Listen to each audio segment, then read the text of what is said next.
Magandang araw sa atin lahat mga kababayan. Saan man panig kayo ng daigdig naroon. Dito na naman tayo sa another episode ng ating vlogs, Badong Aratelis po. Pag-uusapan natin ngayon, ito po no, si Ace Barbers, congressman. Nanawagan po sa NBI na imbestigahan po ang mga vloggers na patuloy na bumabati ko sa Quadcom. Grabe no. Ito naman po, si Senator Amy po, Binanatan po ni Senator Amy ang HOR dahil nagpahayag na nga si Pangulong Marcos na ayaw niya na ipa-impeach. No? Okay na, maghinaan mong boses mo. Ayaw na niyang ipa-impeach. Ito pong si BP Sara, pero tuloy pa rin po ang HOR sa impeachment process. Ayon pa nga sa makabayan, wag siyang ma-pressure. Yan, tindi, no? Okay, yan po mga pag-uusapan natin. Pero bago yan, kung bago ka pa lang dito sa ating channel, mag-subscribe ka na. Dahil ito lang ang tayong channel na may kinikilingan, may pinapanigan. Una sa balita, uli sa impormasyon. Kaya ano pang hinihintay nyo? Pindot na. Okay, thank you very much muna kay Amit na nakadalawang pakape na agad. Buena manong pakape si Amik. Nakakadalawa na agad. Maraming salamat sa iyo, Amik. Sa pagpapaka hindi na masabi kung ano eh. Meron po akong ipaparinig muna sa inyo, no. Ito po si Ace Barbers po to. Kita niyo po kung gaano ka inconsistent tong mama na to, no. Ito po ay 12 days ago sa kainitan po ng kanilang investigasyon, no. Ito po ang sinasabi ni Ace Barbers na tinuturuan pa nga siya ng tinuturuan pa nga siya ni Dan Fernandez ng mga gagawin sa mga trolls o sa mga kakontra nila. Pakinggan po muna natin tapos ikukumpara nga natin. 12 days ago, ito po ang sinasabi ni Ace Barbers. Ngayon po, ibang-iba na. Ibang-iba ka na nga. Ibang-iba ka na nga. At pag nakakita ka ng mga comments doon sa mga TikTok, palampasin mo rin mo na tignan. Kasi alam naman natin na yan. Actually, hindi ko naman pinapansin yan and I don't want to give them the pleasure of laughing. Okay, ang sabi ni Barbers noon, tinuruan siya ni Dan Fernandez, pag nakakakita ka ng mga negative comments sa TikTok mo, huwag mo nang pansinin kasi sabi ni Barbers, actually hindi ko naman pinapansin yun. Tignan nyo, ulitin lang natin yun. Parte na yun. Want to give them the pleasure of laughing behind our backs by, seeing us getting affected. Hindi po tayo affected doon. Ano ko nga sana sa kanila, galingan nyo pa. Kasi parang kulang yung galing nyo. Yung mga vloggers lang. Anyway. Ayan po, no? Sabi niya 12 days ago, hindi niya naman daw pinapansin, no? Ayaw ko naman bigyan sila ng pleasure na laughing behind our back, no? Napagtawanan sila kasi nakakatawa naman talaga pag akala nila pag nakakasakit kami, tuwan-tuwa kami. Totoo naman talaga. Totoo naman talaga, masarap naman talaga yun. Amik, thank you very much ulit. Yan, parang Nana, rep ng PIBA. Thank you very much din kay Elisera Muser na nagbigay sa atin ng 5 CHF. Okay, sa madaling salita mga kapatid, nagbago na po ngayon, no? Nung 12 days ago, hindi niya naman daw pinapansin. Kasi nga raw, pasasayahin niya pa pag nakitang apektado. Ayun naman pala, alam mo naman po pala na natutuwa kami pag naapektuhan kayo. Okay, dalawa po ang nakikita ko rito, no? Una, sabi nga ni Amik, Nana. Nana si Barbers. Dito muna tayo. Ikalawa, meron din po yung kinikilala na nila ngayon yung mga vloggers. Kasi dati hindi kami pinapansin eh. Kahit sino po, walang pumapansin. No? Yung mga vloggers po noon, ang tataas po ng tingin ng mga press sa kanilang sarili. Hindi nila pinapansin yung mga vloggers. Ngayon, umaaray na sila. Nare-realize na nila yung worth ng mga vloggers na mas maraming vloggers ang mas ma-impluwensya kaysa sa kanilang mga taga-press, no? Totoo po yan. Mas marami po yung mga vloggers na may impluwensya. Kaysa po yun sa mga taga-media. Yun ang nagbabago na po eh. Dati sila po yung mga kinikilala, pinakikinggan ng mga tao. Ngayon po, mga vloggers na po. Nakakatuwa po yung trend na to. Pero, yun na nga, sa mga kapwa ko din vloggers, delikado rin po to. Dahil kung tayo po ay napapansin na nila, prone din tayo na pag-initan. Hindi po ba? Hindi na po to simpleng yung dati walang pumapansin sa atin kahit na ano sabihin. May mga vloggers kasi na kumbaga tira bahala lang kung ano lang masabi, may marinig na chismis.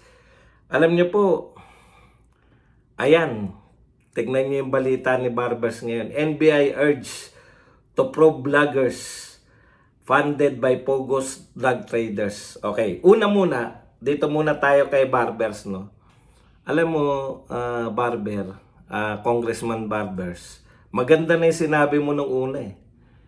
Dapat hindi mo pinapansin kung negative. Kasi sa totoo lang po, meron po kayong venue para sagutin kung ano yung lahat. Pwede nga kayo manawagan ng pwede kayong manawagan ng press conference. Actually, kahit wala nakikinig sa mga young guns, press con sila ng press con, di ba? Ibig sabihin, pwede nyo pong sagutin lahat nung sa tingin ninyo ay paninira sa inyo. No? Kasi ano po to ng perception eh. Yung mga vloggers po tsaka press, hindi po sila sa korte. Hindi po kami sa korte humihiyaw, kundi dito po sa Court of Public Opinion, no? Yung publiko po ang kinukumbinsi namin. Kinukumbinsi ng press, kinukumbinsi ng mga vloggers.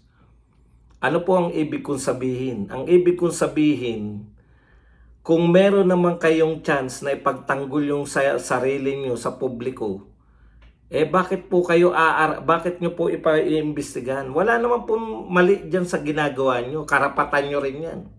Kaya lang, sabi nga, kung masyado kayong balat sibuyas, kaya dapat hindi puro clickbait ang pupa, dami pa namang nanonood sa kanya. Ayaw ko na pangalanan, DDS kasi. Eto po real talk po kasi po, kung balat sibuyas kayo, dapat hindi kayo nagpolitiko. Dapat businessman kayo para pag siniraan kayo, demanda nyo kagad. Ireklamo nyo kagad. Eto kasi ang problema sa panawagan ni Barbers, lahatan eh. Pinaiimbestiga sa NBI lahat. Tukuyin nyo. No? Magreklamo kayo. Kumuha kayo ng ebidensya. Sabihin nyo, ito yung mga sampahan nyo na reklamo. Mga tao rin naman yung mga vloggers eh. Kasi sa totoo lang, bakit nyo lalahatin na vloggers iimbestigahan, di ba? Pati tuloy yung mga vloggers, kung mahina-hina ang loob ng mga vloggers. Teka muna, putya. Baka kasama na tayo rin sa imbestigahan. Yun yung problema. Ito ba ay parte ng pananakot ninyo sa mga vloggers na magtino kayo dahil paiimbestigahan ko kayo sa NBI? Alam nyo po, Congressman Barbers, yung mga vloggers po na takot, wala pong karapatang mag-vlogger yan. Yan lang masasabi ko. Kasi tokis na lang nga kami, hindi naman to suntukan o kung anong labanan eh. Labanan lang po to ng tokis. Yun lang po ang kakayahan namin. Diba? Kung takot pa kami makipagtokisan, Kung takot pa kami makipagtokisan, bakit pa kami nag-vlog? Okay. Sa atin naman po mga vloggers, thank you very much kay Noli Metangere.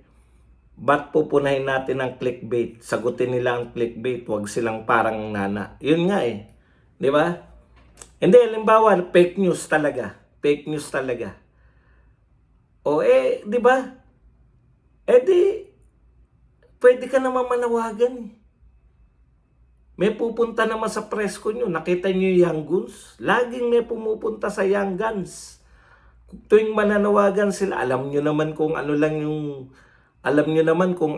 po yung presko ng mga Young Guns. Paninira lang kay Sara Duterte o sa mga kay Tatay Digong, sa mga Duterte.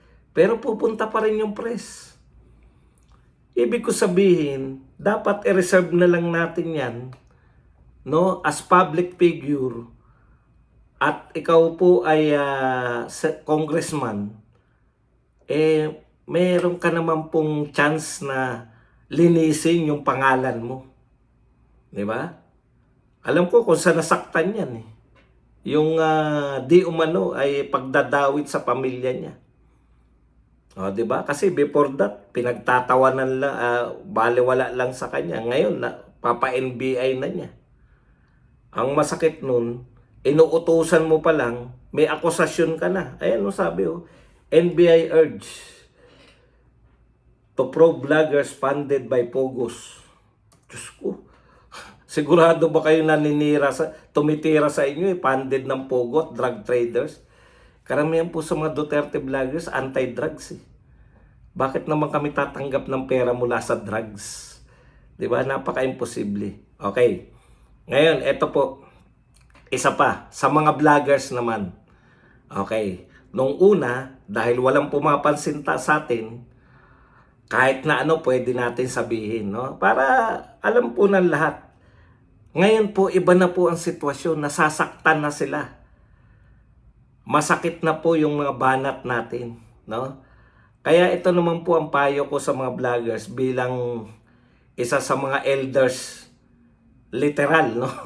Isa yata ako sa pinakamatandang vlogger na, no, na political vlogger. Yung yung hindi lang po sideline yung pagbablog Kasi alam naman natin na maraming mas may edad sa akin pero hindi sideline lang nila yung pagbablog eh. Ako talaga yung vlogger talaga na hanap buhay, no? Bilang medyo nakakatanda sa inyo at medyo may laman din ng konti ang utak natin, mag-ingat din po kayo sa mga source natin, no? Kasi tandaan natin, naalala ko may isang vlogger na binabayaran yung mga dilawan nung araw. Nakalimutan ko na lang yung pangalan parang bakla yun na malaki. No, sinabi niya yan di ba? Sila nagpapakalat ng yung mga dilawan, yung sinasabi binabayaran daw siya. Magpapakalat ng fake news tapos pag kinuha mo, sila din yung babanat sa'yo na fake news ka. Kaya lang nung araw, wala pa pong ganong epekto yung vloggers nun no? Meron po, si Claudia, di ba? Madam Claudia, natatandaan niyo yun? Ako tinatandaan ko yun Sila din yung nagpapakalat, tapos sila din yung babanat sa'yo. Kaya lang noon, banatan lang ang laban. Pero ngayon, mga NBA na, umaaray na sila sa atin Ibig ko sabihin, pwede po tayong bumanat. Basta sigurado po tayo sa mga source natin. Kasi baka yung source nyo, halimbawa po yung source nyo, talagang hindi naman na pagkakatiwalaan. Tapos, babanat kayo. Yung source nyo, may pampiyansa. Real talk tayo. Di ba? Kumbaga, damay lang kayo Halimbawa, ang pwede nating i-quote, halimbawa, sinabi ni ayon kay BP Sara, ang may control ng budget ng bansa ay si Martin Romualdez at si Siko. O yan, pwede mo i-quote kasi Vice President ng Pilipinas yan Totoo po, umaaray na sila sa atin. May impact na yung mga bawat sinasabi natin. Kung nung panahon nila Madam Claudia, magpapakalat ng fake news, tapos kukunin natin, tapos babanatan tayo, hanggang babanatan lang. Ngayon may NBI na po. Ang ibig ko sabihin, siguraduhin nyo muna yung source ninyo ay talagang, ano yan, pwede mong sabihin, narinig, eto po ay galing kay ganun. Yun po yun.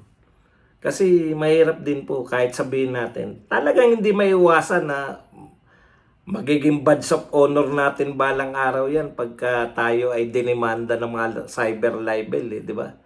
Pero, yung kung maiiwasan naman natin, yun lang ang maipapayo ko sa inyo. Kasi mukhang seryoso sila eh. Hindi na po sila, wala na silang pakialam sa, alam na rin nila eh. Yung mainstream media, alam na rin nila na hindi na yan pinakikinggan ng mga tao. Tayong mga vloggers na po, ang, bakit si Crazy Brooks nawala na yung kulay blue? Ano nangyari yan? Iba ba yan? Ibang bang Crazy Brooks yan? Okay. Ayan po ingat-ingat din tayong mga vloggers. Lagi po, wag pong paunahan. Wag po tayong scoop mentality. No, tapos na tayo dun eh. Hindi po natin kayang sabayan sa scoop sila Maharlika, yung mga sila Tunying kasi may mga source talaga sila. Kung ang source natin kung sino-sino lang. Kasi meron dito, may mga nagko-comment, di ba? Biglang sasabihin, napupunan nyo yan, kayong mga matagal na sa akin. Napupunan nyo na may nagbabalita, boss, ano na raw si ganun? Ganun ba? Sige, titignan ko muna. Kung totoo yan. Mahirap yun. Bigla tayong magre-react lang, sasabihin natin, ganun, nahuli na pala, ganun pala, nasa ospital pala, ganun. Yun po yung iiwasan natin. Lalo na yung sa comment section lang. Naku, napakarami. iPad wala. Okay. Ngayon, ito po. Sa atin naman pong ibang balita. Okay na po tayo rin, no? Kami naman, akala ko nga ipapatawag nyo lang kami sa Congress eh. Yung mga vloggers eh. Yung pala, NBI agad. Sabi ko, excited pa ako. Naku, magkakapagsalita kami sa Congress. Inihahanda ko na nga yung mga sasabihin ko eh. Kung sakaling, kasi mga sinasabi ko lang naman dyan, mga hindi katalinuhan si Dan Fernandez. Naghahanda na ako na, bakit mo nasabi na hindi ako matalino? May mga pansagot na po ako ron eh. Kaya lang, NBI pa.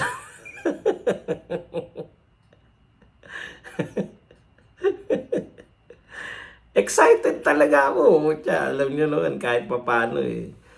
Basta may pagkakataong sumikat. Yan ang mga katwiran ng mga... Okay, ito po, ang ating pong, naman, hindi, pasensya na kayo, nag-experiment kasi ko eh, ng mga iba-ibang natin, kung iba-iba po yung hugis. Ngayon, may eksperimento naman ako. Habang tayo naka-live, meron po akong, anong tawag dito, tinitape, hindi na tinitape, nire-record, yun, nire-record ko naman yung etong ginagawa natin. Para i-upload ko naman. Kaya lang, medyo kulang ako ng mic. Dapat dalawang aking mikropono sa susunod. At saka, pinatay ko yung electric fan. Dahil, baka marinig eh. Okay, balik tayo. Dito naman po tayo kay Amy Marcos. Alam nyo, talagang ito, napipinto po to na may magkakaroon talaga ng lamat yung yung Marcos versus Romualdez kahit magpinsan, no? Kasi ang linaw po na instruction na pinadaan kunwari ay nilik ni Tunying, no? Nga pala Tunying. Asan yung panawagan mo na konsentidor? Tunying? Kinukonsente. Binabanata mo pa ba si BBM ngayon na konsentidor siya? Ay, hindi na. Peke-peke, no? Ha? Alam na alam ng tao kung ano yung purpose ni Tunying. Ang purpose ni Tunying, pabanguhin si Marcos. Di ba? Mr. President, kinakailangan eh. Ha? Habang kinukundina ni Tunying yung mga nakawan sa Kongreso, Senado at House of Representatives, inaano niya, no? Ini-encourage niya si Pangulong Marcos na magsalita, kundinahin. Nahihinuha natin na sa isang banda, siyempre si Tunying, alam na natin, di ba? First Lady, bata ni First Lady yan. Sa isang banda, medyo talagang honest opinion ni Badong. Congressman Barbers. Sana po maunawaan nyo yung pagkakaiba ng pagsasabi ng facts at pag-o-opinion. Ang opinion, amin lang yun. No? Amin yun. At may karapatan kami sa opinion. Hindi po wala pong fake news sa opinion. Okay? Kasi sinabi talaga ni Tunying yan eh. Ngayon, ang opinion namin, ang sa tingin ko, dahil very close si Tunying tsaka si First Lady, kitang-kita naman natin sa interviewan nila. Si Tunying lang yung naka-interview ng ganun, di ba? Kay First Lady.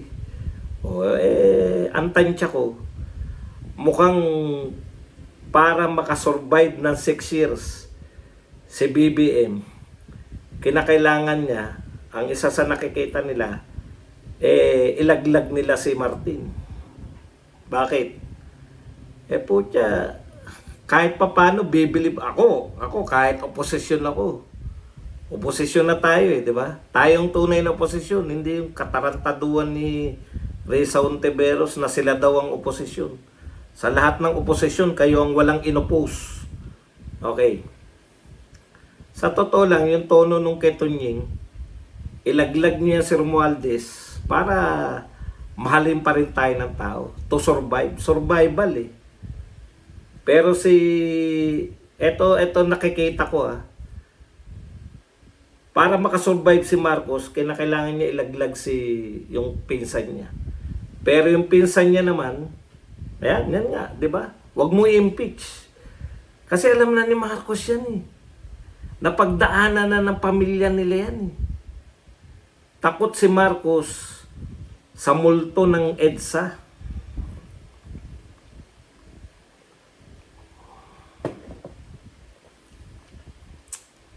Wala tayong pakialam sa pamilya nila. Ang gusto lang nila may mag-survive sa kanila. Eto naman po si Romualdez.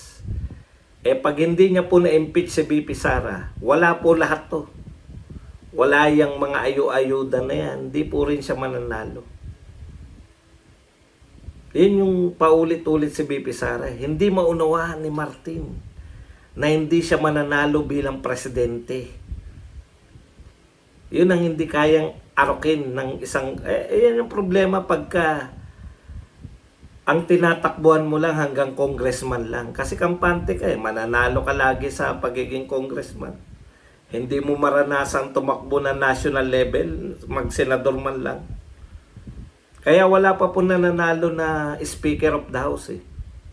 Ilan na po ang tumakbong speaker? Speaker Ramon Mitra. At ang pinakamalakas, mas malakas pa po kay Martin. Si Speaker Joe de Venecia. Talo pare-pareho yan. Ewan ko kung sa mga unang kongreso meron pa. Pero yung mga kilala ko na speaker na tumakbo, Speaker Ramon Mitra at saka si Joe de Venecia, talo po pag tumakbong presidente. Okay. Ngayon, ito po, sabi na ni Amy Marcos, ito, revelasyon to Sabi ni Amy Marcos slammed the House of Representatives for defying President Ferdinand Marcos Jr. No? And still pursue pushing through the impeachment of Vice President Sara Duterte. Okay, at taliwas po sa mga gustong ipalabas ayon sa informante. May impormasyon binisto ni Amy Marcos eh. Kaya po nagpapatuloy yung usapin ng impeachment. Kaya lang pinadadaan lang nila kunwari sa mga makabayan black. Pero ayon kay Amy, nilaglag niya yung pinsan niya. The House would push through with Duterte impeachment upon the orders mula po sa dahil ito ay utos. Utos po ng kanyang pinsan na si Martin Romualdez. Kita niyo naman. Tignan niyo yung mga pronouncement. Una, tahimik si Martin. Alam niyo, si Martin, pag may pronouncement ng Pangulo na pabor sa kanya, naglalabas pa sila ng no? Di ba? Naglalabas pa yan na, we support President Ferdinand Romualdez Marcos Jr.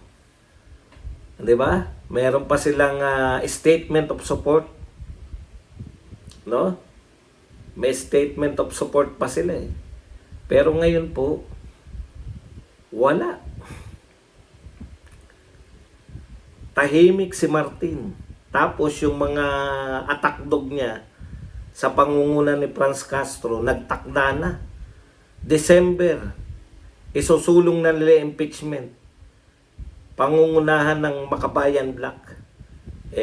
Isip-isip ko, pwede ba naman na kumilos kayo ng walang basbas yung ano? Ano sabi ni Lagman? O kahit pa paano si Lagman, paniniwalaan mo yan. Walang nangyayari. No? Walang nangyayari dyan sa House of Representatives na hindi alam ng speaker. No? Lahat ng nangyayari dyan alam ng speaker. Tapos pinatunayan ni Amy Marcos. Ngayon.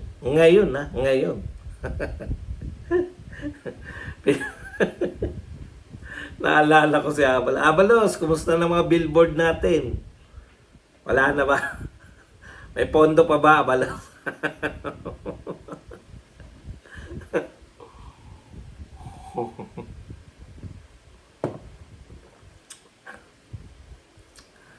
Okay.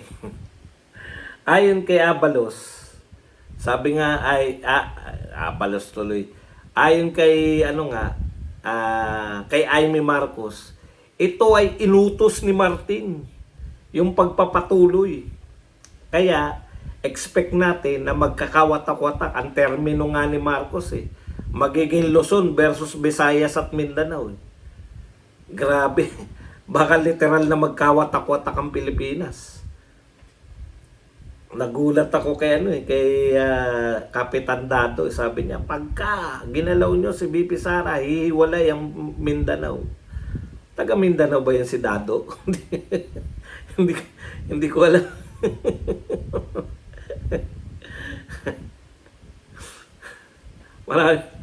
Marami bang tarp diyan si Abalos? O wala siya?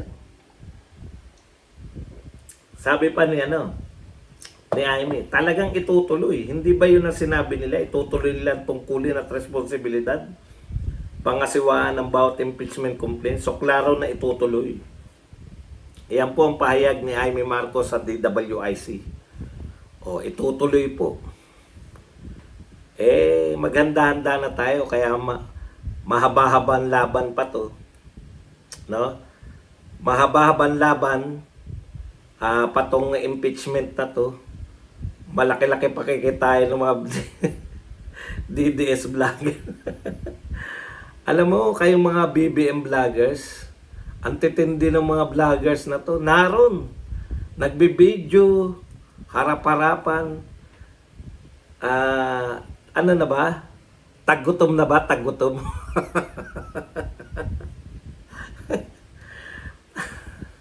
Mga gate crusher kayo. Taggutom na ba kayo? Asan na ba yung allowance nyo? Bakit? Event namin yun eh. Bakit kayo na PG ba kayo? PG? Bakit nangangailangan kayong pumunta ron at mag-video na mag-video? Diba? May mga event naman sa Malacanang. Oh. Dapat kinover nyo yung pagbubukas ng ilaw ng tala dun sa Malacanang. Elisera mo sir, thank you very much sa 5 CHF. Yan. Pangalawa na to ni Elisera mo sir. Ang liit pala ng ano, no?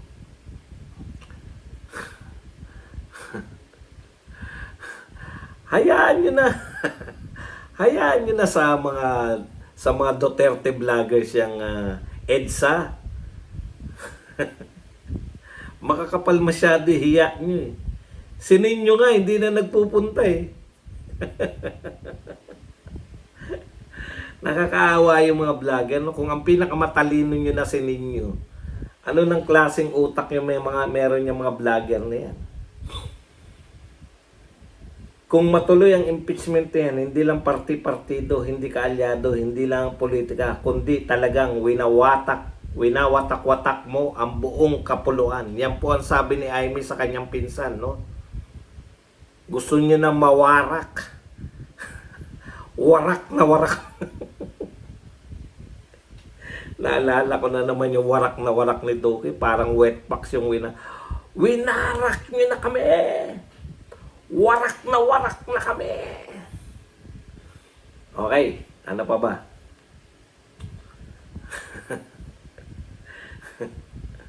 Eto, nakakatawa. Nakikiusap po yung ICC.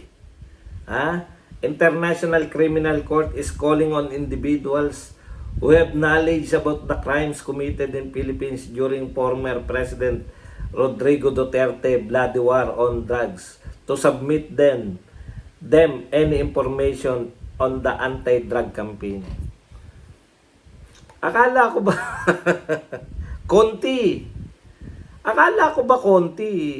Konti ba o kontis? Konti. Akala ko ba darating na yung ano? Warrant of arrest. Naghahanap pa pala ng testigo hanggang ngayon, no? Wala bang tiwala sa mga binigay niyong testigo? Putya, kung ang binigay niyong testigo si Matubato tsaka si Las Cañas,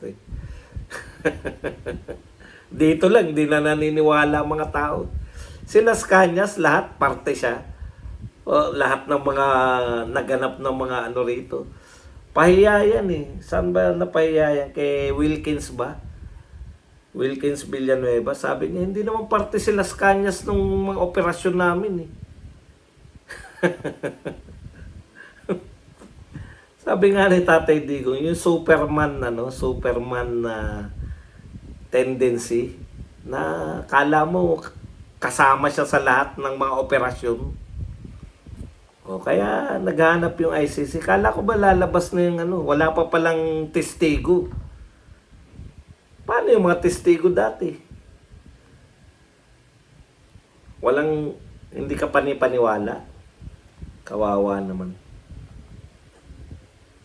Ayan si Barber, so. NBI asked to file charges versus vloggers allegedly maligning quad panel. Kala ko pa naman ipapatawag kami sa sa quad ko. Balita ko ba dong sinasabihan mo ko ng bobo? Opo.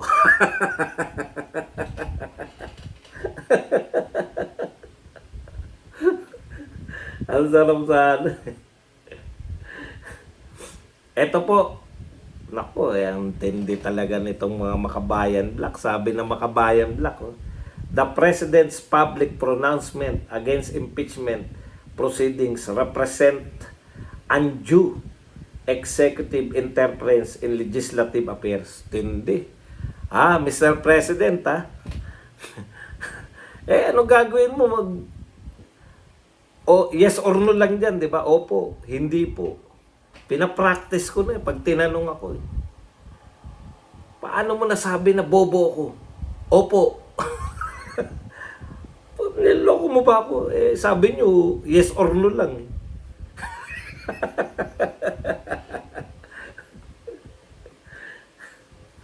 Executive interference in legislative affairs. Congress as co-equal branch of government must maintain its independence and exercise its constitutional mandate without pressure from Malacanang. Makabayan Black. Mr. President, mukhang hindi ka kinig... First time po, no, na yung presidente ng Pilipinas ay direktang hindi kinikilala ng liderato ng House of Representatives.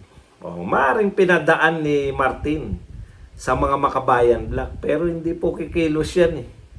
No, nang walang basbas ni Martin eh. Kaya tignan po natin, no, Mr. President, totoo bang makapangyarihan pa po? Kawawa naman.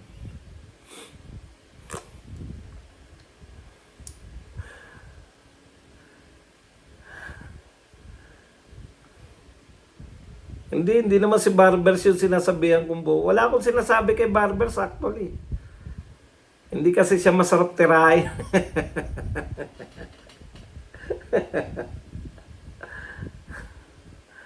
Eto po, may nagtanong po sa mga dilawan, bakit tahimik sila sa lahat ng issues? Sumagot po yung isang dilawan, no? Si Teta Lim Kauko.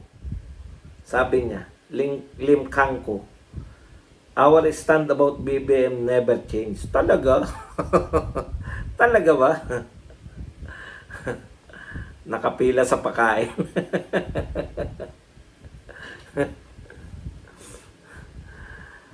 We just don't like to be used in the unity breakout. Besides, Marcos has many flaws, but Sara is not a better option. Papaliwanag pa kayo, tinatanong lang kung bakit tahimik kayo. May nalalaman pa kayong hindi nagbabago ang pananaw niya. Ang ingay niyo eh, bago eleksyon, di ba? Marcos magnanakaw, 201 billion. Ibig sabihin, yung mga parang wala palang pinagkaiba to sa mga young guns, tsaka sa mga nag-aakusa sa Kongreso, no? Yung sa kanila, akusasyon para lang sa eleksyon. Di ba? Inakusahan nila si Marcos noon na hindi nagbabayad ng buwis, 200 something billion. Ngayon, tahimik na sila. Wala talaga itong wala talagang prinsipyo. Sa bagay, wag na kayo magpaliwanag. Wala naman kayong bilang. Boss, open secret sa Congress na ibang gobyerno sa Congress. Hindi lang po sa Congress natin napupuna yan. Sa buong Pilipinas. No? Kaya yan, sa tingin ko lang eto opinion ko lang may power struggle dyan between Lisa and Martin. Tatagan natin, kuha tayo ng popcorn, panoorin natin yung dalawa na yan kung sinong unang di ba? Kasi sa totoo, isipin nyo po maigi, matotolerate pa natin si Marcos sa kanyang mga kahinaan, pero ang malaking kasiraan talaga niya, yung pinsan niya. Pero yung pondo, hayaan niya lang, no? Gastusin lang ng gastusin. Pero syempre, naroon din naman yun na, ano yan, hindi ka parte nun? Ibig mong sabihin, si Martin lang lahat yun. Hindi rin naman nakapanipaniwala yun. Ito po, yung advance question. Alam nyo, magaling talaga itong magpalaki itong mga to ng issue, no? Ano po ba problema sa advance question? Hindi naman po question. Magkukwest ba sila? Test ba yung pupuntahan ni BP Sara? Yung NBI po kasi, di ba, pinatawag si BP Sara. Ngayon, kasama sa sulat ni BP Sara, ano ba yung mga posible nyong itanong? Ngayon, nagulat yung ha? May ganyan? Ginawang issue yan ng press eh. Ginawang issue ng mainstream media. Bakit nangihingi ng advance question? Kasi legal po yung pinag-uusapan. Wala naman kayo pare-parehong alam sa legal. Kaya dumakdak lang kayo ng kung ano-ano. Ang ibig po sabihin ni BP Sara, para masagot niya ng maayos, ano ba yung gusto nyong malaman sa amin? Ano yung lalamanin? Hindi naman po yan. Nasanay kasi itong mga to na binabalatuba lahat nung iniimbestigahan ay babalatubahin. Ngayon lang sila nakanood ng yung mga quadcom lang nakita nila eh.